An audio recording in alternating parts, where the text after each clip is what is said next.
India की history जो last 63 सालों से चल रही थी वो 18 दिसंबर 2025 को गवर्नमेंट के एक डिसीजन से चेंज हो गई। अगर आपको नहीं पता है तो आप 1 या 2 लाख नहीं बल्कि पूरे 20 लाख करोड़ की अपॉर्चुनिटी को मिस करने वाले हो guys. 20 lakh crore stock market में इन्फ्यूज होने वाले हैं। इस वीडियो को एंड तक आपको पता चल जाएगा कि एग्जैक्ट किस किस स्टॉक्स को बेनिफिट होने वाला है इस एक डिसीजन से एंड वो कौन सा डिसीजन है। तो वीडियो को एंड तक जरूर देखें एंड एक भी सेकंड स्किप मत करना, क्या पता आप वो इंपॉर्टेंट स्टॉक ही मिस कर दो। हेलो दोस्तों, मैं हूं सीए सचिन किशोर। इस वीडियो में हम डिस्कस करने वाले हैं 20 लाख करोड़ की अपॉर्चुनिटी जो कि स्टॉक मार्केट में आने वाली है, वो भी सिर्फ एक सेक्टर में एंड वो अगले 22 सालों में इन्फ्यूज होने वाली है। आपको जानकर बेहद हैरानी होगी कि 99% रिटेल इन्वेस्टर्स को इसका अभी तक पता ही नहीं है। जी हाँ, मैं बात कर रहा हूं 18 दिसंबर 2025 को पास हुए एक बिल के बारे में जिसको प्रेसिडेंट का एक्सेंट मिल गया है। प्राइवेट सेक्टर अब उसमें आएंगी, ओन कर सकते हो उस सेक्टर को, ऑपरेट कर सकती हैं। तो आइए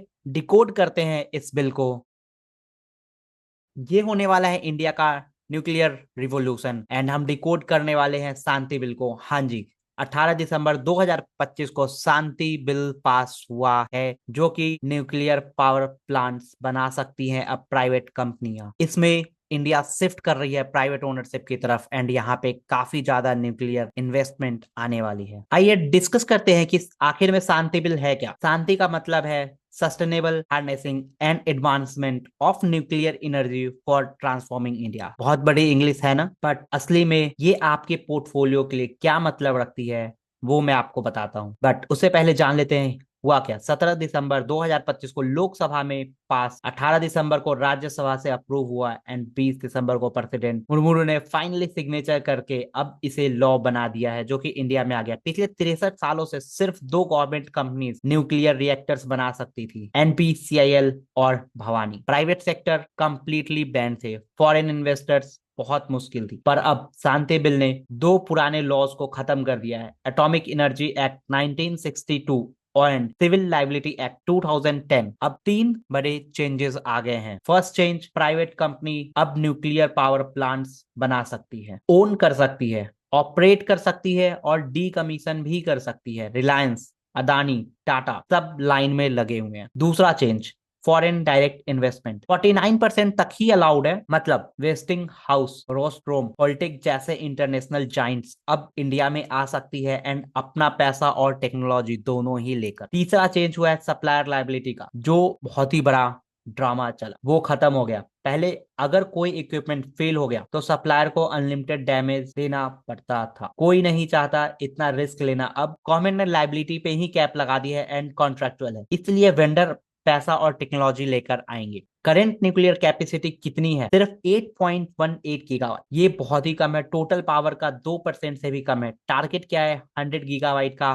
बाई 2047, मतलब 12 गुना इंक्रीज। और इसके लिए मिनिमम इन्वेस्टमेंट चाहिए दोस्तों 20 लाख करोड़ जो कि स्टॉक मार्केट में डायरेक्ट कंपनी में लगेंगे एंड वो आपके पोर्टफोलियो को बूम कर सकते हैं अगर आपने राइट टाइम पे इन्वेस्ट कर दिया तो। लेट्स सी कि आखिर पैसा जाने कहाँ वाला है, द रियल मनी ट्रेल। अब मैं आपको बता देता हूँ एग्जैक्टली मनी ट्रेल क्या होने वाला है, क्योंकि ये आपकी इन्वेस्टिंग की अपॉर्चुनिटी हो सकती है। हेवी फॉरेन और रिएक्टर कंपोनेंट्स, ये बहुत बड़े स्टील के पार्ट्स होते हैं like pressure vessels, steam generators and और भी बहुत सारे पार्ट्स जो कि लगेंगे। इंस्ट्रूमेंटेशन और कंट्रोल सिस्टम पे भी अच्छा खासा पैसा लगने वाला है जो कि होने वाला है 70,000 करोड़ के आसपास का। ये रिएक्टर्स का दिमाग होता है, पैसा समझ लो। एंड एक बार अगर इंस्टॉल कर दिया तो ये 60 साल तक रिप्लेसमेंट साइकिल रहता है। मतलब जिस कंपनी ने भी ये टेंडर लिया उसका रेवेन्यू आप सोच लो कितना तगड़ा जाने वाला है। स्मॉल मॉडुलर रिएक्टर्स, एसएमआरस, जिसमें कि 4 से 6 लाख करोड़ लगने वाला है। ये है फ्यूचर दोस्तों, कॉम्पैक्ट फैक्ट्री में बन जाता है और जल्दी डिप्लॉय भी हो जाता है। काफी कंपनियां इस पे फोकस भी कर रही हैं क्योंकि एसएमआर सीधा डेटा सेंटर को पावर दे सकते हैं। तो आप समझ चुके होंगे कि डेटा सेंटर एप्लीकेशन भी होने वाला है। बट उससे पहले आप समझो ग्रीन हाइड्रोजन प्रोडक्शन में भी 1.5 से 2 लाख करोड़ का इन्वेस्टमेंट आने वाला है। ये बात किसी ने भी नहीं बताई होगी आपको। न्यूक्लियर रिएक्टर जो होते हैं 300 से 350 डिग्री सेल्सियस पे हीट प्रोड्यूस करता है, उस हीट को आप हाई इफिशियंसी हाइड्रोजन बना सकते हो। 85% इफिशियंसी वर्सेस सोलर से बने हाइड्रोजन को का 65%। एंड कॉस्ट 100 से 150 रुपए पर केजी हो सकता है, वर्सेस सोलर अगर हाइड्रोजन जनरेट करते हैं तो उसका 200 से 250 रुपए कॉस्ट हो सकता है। एंड काफी कंपनियां इस पे हार्ड रिसर्च ऑलरेडी कर रही हैं। और सबसे बड़ी बात है डेटा सेंटर एप्लीकेशन की। एआई बूम चल रहा है ऑलरेडी, डेटा सेंटर्स को 99.9% अप टाइम चाहिए। दैट मीन्स कि ग्रिड पावर सिर्फ 99.2% रिलायबल है। एसएमआर लाइक कैप्टिव पावर दे सकता है 6 से 8 रुपए पर किलोवाट पे। एंड डेटा सेंटर्स अभी डीजल बैकअप से चल रहे हैं एंड उनकी कॉस्टिंग 15 से 20 रुपए पर किलोवाट पे कर रहे हैं। तो आप खुद ही कैलकुलेशन कर लो कि कितना ज्यादा सेविंग्स होने वाला है। अब आप बोलोगे इन सब का मुझे क्या फायदा, मुझे तो इन्वेस्ट करना है। तो हम अब देखने वाले हैं कि कौन से स्टॉक्स को डायरेक्ट बेनिफिट होने वाला है। दैट मीन्स कि अब असली मुद्दे पे आते हैं। जो स्टॉक्स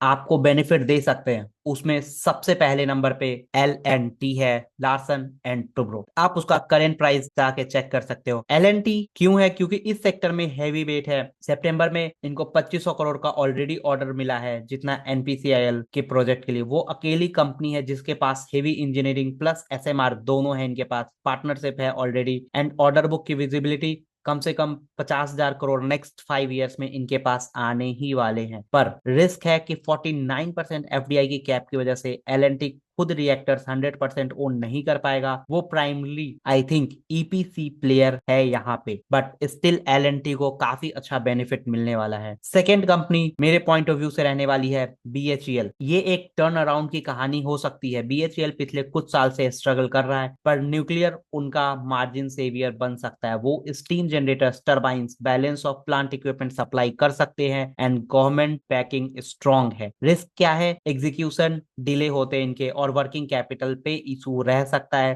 पर अगर डिलीवरी कर दिया तो ये 3 साल में मिनिमम 2x हो सकता है। थर्ड स्टॉक जो मैंने चूज किया है वो NTPC रहने वाला है। NTPC न्यूक्लियर में बिग बेट लगा रहा है। उनके पास 49% स्टेक है माही भंडवारा राजस्थान एटॉमिक पावर प्रोजेक्ट्स में, जहां पे 2800 मेगावाट की कैपेसिटी है। टारगेट 30 गीगावाट की है जो SMR से कंप्लीट होनी चाहिए। पीएम ने सितंबर 2025 में फाउंडेशन स्टोन रखा था एंड ये स्टेडी कंपाउंडर भी है एंड मल्टी बैगर आप इसको मत समझना। लेट्स सी कुछ हिडन जेम्स जहां पे आपको रिस्क ज्यादा है बट वहां पे रिटर्न्स के भी काफी ज्यादा चांसेस हैं। मैं बात कर रहा हूं दोस्तों वाल चांदनगर इंडस्ट्रीज की। ये एक स्मॉल कैप, आप एटॉम बॉम्ब ही समझ लो, nuclear grade foreign reactors component बनाती है। EBIT मार्जिन आप देख सकते हो इनका 18 से 22%। करंट कैपेसिटी लिमिटेड है, पर अगर रैंप अप कर ली तो 5x हो सकता है। हाई वॉलेटिलिटी है, वार्निंग पहले ही मैं बता रहा हूं, तो आप सोच समझ के करिएगा। एंड नेक्स्ट जो स्टॉक हमने चूज किया है वो है MTAR टेक्नोलॉजीज। न्यूक्लियर कंपोनेंट्स के लिए प्रिसाइज इंजीनियरिंग लगती है। Fuel machine head, coolants, channel, assemblies, वो ऑलरेडी इसरो एंड NPCIL को ये कंपनी सप्लाई कर रही है। मार्केट कैप इनकी छोटी है, 3 से 4 हजार करोड़ के रेंज में है, बट अगर ऑर्डर फ्लो इंक्रीज हुआ तो ये फट जाएगा। लास्ट होने वाली है KSB लिमिटेड। ये रिएक्टर्स, कूलेंट्स, पंप लाइक नीश प्लेयर है, काफी मेन स्ट्रीम पे बेट नहीं है, बट न्यूक्लियर थीम में डाइवर्सिफिकेशन चाहिए तो मुझे लगता है कि ये भी चलेगा। तो ये 3 हिडन जेम्स है जहां पे काफी ज्यादा रिस्क है बट रिटर्न के चांसेस भी उतने हाई ही हैं। अब डिस्कस करते हैं जो असली मल्टी बैगर हो सकते हैं, लाइक डेटा सेंटर और SMR का, जिनके पास डायरेक्ट कंट्रोल हो सकता है। ये secret sauce data centre link SMR का 22 से 25% IRR है, वर्सेस ग्रिड कनेक्टेड अगर रिएक्टर्स देखोगे तो 11 से 13%। क्यों? क्योंकि 49% कैप नहीं है, हायर ट्रैफिक, हायर टैरिफ्स हैं, कैप्टिव कैश फ्लो है। मैं बात कर रहा हूं Adani power and Tata power की। दोनों data centre SMR cluster explore कर रहे हैं। अडानी नोएडा, पुणे, मुंबई में, टाटा इंडस्ट्रियल जोन्स में। अगर एग्जीक्यूट दोनों ने कर दिया तो ये स्टॉक 5 से 10 साल में लाइक 10x रिटर्न्स भी दे सकते हैं। पर ये 2027 से 2030 का रेवेन्यू देखना पड़ेगा कि इनका क्या कैसे रह सकता है। अभी इस पे बेट लेना थोड़ा रिस्की हो सकता है, बट अगर आप रिस्क ले सकते हो तो it again all depends. And Adani power चल सकता है अगर करंट गवर्नमेंट बीजेपी पावर में रही तो। अगर पावर में नहीं रही तो दोस्तों आपको भी पता है कि क्या होने वाला है। अब डिस्कस करते हैं रिस्क और डार्क साइड क्या होने वाला है। अब वो बात जो कोई हो सकता है आपको ना बताए, इस बिल का मैं बहुत ही डार्क साइड डिस्कस करने लगा। फर्स्ट थिंग, 49% एफडीआई का कैप एक ट्रैप है। बिल के हिसाब से 49% फॉरेन इन्वेस्टर्स और प्राइवेट इक्विटी अलाउड है, गवर्नमेंट 51% रखेगी। अच्छा है ना? गलत। इसका मतलब प्राइवेट प्लेयर्स का कोई कंट्रोल नहीं है, एसेट सेल या रीस्ट्रक्चर नहीं कर सकते। डिविडेंड पॉलिसी गवर्नमेंट डिसाइड करेगी। इक्विटी आईआरआर 14 से 60% से गिर के 11-13% भी हो सकता है। मतलब grid connected nuclear projects private equity के लिए अट्रैक्टिव नहीं है, इसलिए smart money data centre ASMR पे जा रही है, जहां ऑपरेटर्स मेजोरिटी कंट्रोल रख सकते हैं। इंटरेस्ट रेट का काफी ज्यादा रिस्क हो सकता है। क्यों? क्योंकि न्यूक्लियर प्रोजेक्ट्स बनने में 8 से 10 साल लगते हैं। अगर इंटरेस्ट रेट 150 से 200 बीपीएस इंक्रीज हो गया, दैट मीन्स की 150 से 200 बेसिस पॉइंट्स, मैं दोबारा बता रहा हूं, इंक्रीज अगर हो गया कंस्ट्रक्शन के बीच में, तो debt service coverage ratio, that means कि डीएसआरसी टूट जाएगा। लेंडर्स को मोर इक्विटी मांगेंगे प्रोजेक्ट्स के बीच में, एंड यहाँ पे डाइल्यूटिव होगा। Current 10 years government security yield 6.5% के अप्रॉक्स चल रहा है। अगर ये 7.5% क्रॉस कर गया तो न्यूक्लियर एक्सपोजर 30% कम कर दो। हर क्वार्टर आपको चेक करते रहना पड़ेगा। थर्ड रिस्क जो हो सकता है, डिलेज 100% गारंटीड है। इंडिया की ईपीसी सेक्टर का ट्रैक रिकॉर्ड खराब है, 2-3 साल डिले बहुत ही नॉर्मल है। फर्स्ट टाइम न्यूक्लियर प्रोजेक्ट बन रहा है, दैट मीन्स कि आप 5 से 6 साल डिले एक्सपेक्ट करके ही चलो, क्योंकि मेरे भाई ये इंडिया है। मतलब जो रेवेन्यू 2030 में आना चाहिए वो हो सकता है रेवेन्यू 2035 या 2036 या 2040 में भी आपको देखने को मिल सकता है, क्योंकि इंडिया में आपको पता है रूल्स एंड रेगुलेशन कितने ज्यादा फॉलो किए जाते हैं। कॉन्ट्रेक्चुअल लाइबिलिटी लिटिगेशन की अगर बात करें तो बिल ने स्टैट्यूटरी सप्लायर लाइबिलिटी हटा दी है, दैट मीन्स की कॉन्ट्रेक्चुअल लाइबिलिटी रख दी है।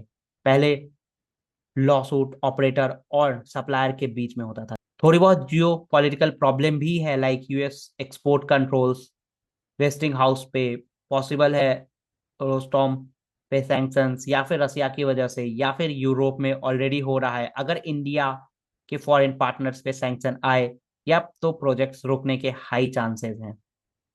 एंड कंट्रोवर्सी क्या हो रहने वाली है इंडिया के लिए, सीधी बात अगर मैं बोलूँ तो गवर्नमेंट मोनोपोली खत्म कर रही, फॉरेन टेक्नोलॉजी एंड कैपिटल आएगा। 100 गीगावाइट क्लीन एनर्जी का टारगेट को सपोर्ट कर रहा है, and domestic manufacturing in ecosystem बना रही है। सप्लायर से लाइबिलिटी रिमूव कर दी गई है, दैट मीन्स कि एक्सीडेंट के बाद उनकी अकाउंटेबिलिटी कम हो जाती है। एंड इसका मतलब आप ये समझो कि उनके पास अनलिमिटेड लाइबिलिटी नहीं है। एक लिमिट तक ही वो लाइबिलिटी लेंगे, बाकी अगर कुछ भी लॉस होता है तो वो टैक्स पेयर्स के पैसे से पे ऑफ होगा। फॉर एग्जाम्पल, अगर उनकी लाइबिलिटी 1 लाख करोड़ की है एंड वहां पे नुकसान 1.5 लाख करोड़ का हो गया, तो 50,000 करोड़ टैक्स पेयर जो कि इतनी मेहनत से काम करके टैक्स पे कर रहे हैं उनके पॉकेट से जाएगा। ये एक बहुत ही बुरी बात रहने वाली इसमें। इकोनॉमिक्स का काफी क्वेश्चनेबल है, सोलर 2 रुपए या 2.5 रुपए 3 रुपए किलोवाट वर्सेस न्यूक्लियर जो कि हमें 4.5-5 रुपए किलोवाट आने वाला है। उस पे गवर्नमेंट कैसे क्या काम करने वाली है। 49% कैप प्राइवेट कंट्रोल लिमिट करेगा, जो कि इंडिया के 63 ईयर्स के हिस्ट्री को चेंज कर रहा है। 63 साल पहले हमारे पास हमने कुछ सोच के ही न्यूक्लियर को काफी रिस्की जोन है जिसको प्राइवेट सेक्टर को नहीं दिया था। क्यों? क्योंकि यहाँ पे काफी ज्यादा चांसेस है हजार्ड्स के। आप देख सकते हो अगर न्यूक्लियर में कुछ भी ऊपर नीचे हुई तो पूरा का पूरा शहर बर्बाद हो सकता है। एंड आपको भी पता है कि इंडिया में लॉ और रेगुलेशन कैसे फॉलो होते हैं, तो आई डोंट नो कि ये क्या होने वाला है, एंड जहाँ पे भी प्लांट्स बनेंगे उस एरिया का कितना डेवलपमेंट होगा या फिर लॉस रहने वाला है, क्योंकि न्यूक्लियर से जनरेट होने वाली जो रेडिएशंस है वो ह्यूमन के लिए बहुत ही ज़्यादा रेडियस डेंजरस है, एंड वहाँ आसपास के रहने वाले लोगों के लिए भी काफ़ी ज़्यादा खतरा बना रहेगा। तो ये बहुत ही ज़्यादा अच्छी चीज़ नहीं है। एंड इंडिया की अगर आप एग्जीक्यूशन हिस्ट्री देखोगे तो वहां पे आपको देख के पता चल जाएगा कि यहाँ पे लॉ एंड रेगुलेशन कैसे फॉलो होते हैं। कोई से भी कंपनी ले लो, माइनिंग या फिर कोल माइनिंग या फिर एनी इंडस्ट्री में, तो आई डोंट थिंक कि न्यूक्लियर में कितना अच्छा रहने वाला है। एंड एग्जीक्यूशन ऑलरेडी डिलेड होते हैं, तो आई डोंट नो कि एक नॉर्मल अगर रोड कंस्ट्रक्शन ले लो, वहां पे रोड कंस्ट्रक्शन जो 3 साल का प्रोजेक्ट होता है वो जाके 10 साल में कंप्लीट होता है, तो ये तो बहुत ही बड़ा प्रोजेक्ट रहने वाला है। तो ये कितना टाइम लेगा कंप्लीट होने में, गॉड नोस। तो मेरा वर्डिक्ट ये है, ये बिल कॉरपोरेट्स के लिए जबरदस्त है, लाइक अडानी, टाटा, और ईपीसी प्लेयर्स के लिए एल एंड बीएचईएल के लिए इंडिया का energy security, I don't know, वो तो बहुत ही ज्यादा हाई स्टेक पे रहने वाला है। लोगों की security again at high stake, क्योंकि ये बेच दी गई है दोस्तों कॉर्पोरेट्स को। Renewable plus battery storage fastest सस्ता हो सकता है। न्यूक्लियर सिर्फ बेस लोड पावर डेटा और डेटा सेंटर्स के लिए सेंस बनाता है। आई डोंट नो आगे और क्या होने वाला है। इन्वेस्टमेंट पर्पस से हमें अब करना क्या चाहिए, तो मैंने अगेन, बहुत ही थ्योरी होगी, अब फाइनल एक्शन प्लान क्या होना चाहिए हमारा from investment point of view, क्योंकि सभी पैसा बना रहे हैं तो आपको भी पैसा बनाना चाहिए। तो अगर आप बहुत ही कंजर्वेटिव टाइप के इन्वेस्टर्स हो, तो पोर्टफोलियो में आप 5 से 7% इक्विटी पोर्टफोलियो ऐड कर सकते हो। कौन से स्टॉक्स में? I guess L N T, NTPC, BHEL आपके लिए बेस्ट रहने वाला है। L N T, NTPC, BHEL again बता दे रहा हूँ। आपको कब बाई करना चाहिए? नेक्स्ट 6 मंथ में थोड़े थोड़े करके आपको बाई करना चाहिए। एंड आपको कॉन्टिन्यूअसली प्रॉफिट बुकिंग भी करती रहनी चाहिए। लाइक आपका टारगेट रहना चाहिए 30 से 50% के around profit booking, partial profit booking करते जाओ। रेड लाइन, अगर government securities, again government security 7% से ऊपर क्रॉस करती है तो आपको वो ट्रैक करते रहना पड़ेगा। तो आपको अपना एक्सपोजर कम कर देना चाहिए। आपको, अगर आप एग्रेसिव हैं तो आपको Adani power, Tata power, Walchandnagar industries, MTAR technologies, LNT, BHEL में इन्वेस्ट करना ही चाहिए। एंड डेडलाइन आपके लिए भी सेम रहने वाला है। आप हर डिप पे इसको बाई करते जाओ। एंड सेल कब करना है? आपको 3 से 5 साल तो मिनिमम इसको होल्ड करके रखना ही चाहिए। सिर्फ एक स्टॉक, मात्र एक स्टॉक जिस पे बेट करना चाहिए वो है L N T, from my perspective, अगर आप बहुत ही सेफ प्ले करना चाहते हो। सबसे बड़ा ऑर्डर बुक एक्सपोजर इसका है, लार्ज इंफ्रास्ट्रक्चर में प्रूवन एग्जीक्यूशन है, एंड एसएमआर पार्टनरशिप इनका ऑलरेडी चल रहा है। डाइवर्सिफाइड है, सिर्फ न्यूक्लियर नहीं, रिन्यूएबल्स, डिफेंस, इंफ्रास्ट्रक्चर भी है। इनका वैल्यूएशन भी रिजनेबल है। एंड डाउन साइड, लाइक देखना पड़ेगा कैसे क्या चल रहा है, पर ईपीसी प्लेयर के रूप में इनके पेमेंट तो मिलेगा ही। तो डेट मीन्स कि एल एन टी में आप तो safe side, risk, like free type आप समझ लो, रिस्क तो ऑलरेडी रहता ही है मार्केट में। तो आप एल एन टी में अगर सिर्फ एक स्टॉक कोई चूज करना है तो आप एल एन टी को चूज कर सकते हो। नाउ दोस्तों, अगर आप इनमें किसी भी स्टॉक्स में इन्वेस्ट करना चाह रहे हो तो आप इन्वेस्ट करने से पहले अपने फाइनेंशियल एडवाइजर से जरूर कांटेक्ट करें। एंड आप उनसे डिस्कस करें कि आपको किस स्टॉक में आपके रिस्क टेकिंग कैपेसिटी के अकॉर्डिंगली इन्वेस्ट करना चाहिए। तो दोस्तों, ये था कंप्लीट पिक्चर शांति बिल का। 20 लाख करोड़ आ रहा है, स्टॉक मूव करेगा। एंड आपको पता है कि अब आपको क्या करना है। याद रखना, आपको एल एन टी सबसे सेफ बेट है। BHEL high risk turn around हो सकता है। Data centre ASMR hidden 10x तक अपॉर्चुनिटीज है। इंटरेस्ट रेट्स को आपको मॉनिटर करना ही है। एंड सारा पैसा मत लगाओ दोस्तों, मैक्सिमम 10% पोर्टफोलियो या फिर 15% एलोकेट करो। एंड एलोकेट करने से पहले अपने फाइनेंशियल एडवाइजर से जरूर कॉन्टेक्ट करो कि आपका किस में कितना रिस्क ले सकते अकॉर्डिंगली। अगर आपको ये वीडियो पसंद आया दोस्तों तो इस वीडियो को लाइक, शेयर, सब्सक्राइब जरूर करना। कमेंट में बताओ कि आप कौन से शेयर बाई करने की सोच रहे हो, एलएनटी लोगे या फिर कोई स्मॉल कैप लोगे या फिर आप रिस्क लेना चाह रहे हो। एंड मिलते हैं दोस्तों अगले वीडियो में। तब तक invest wisely and bye bye, take care.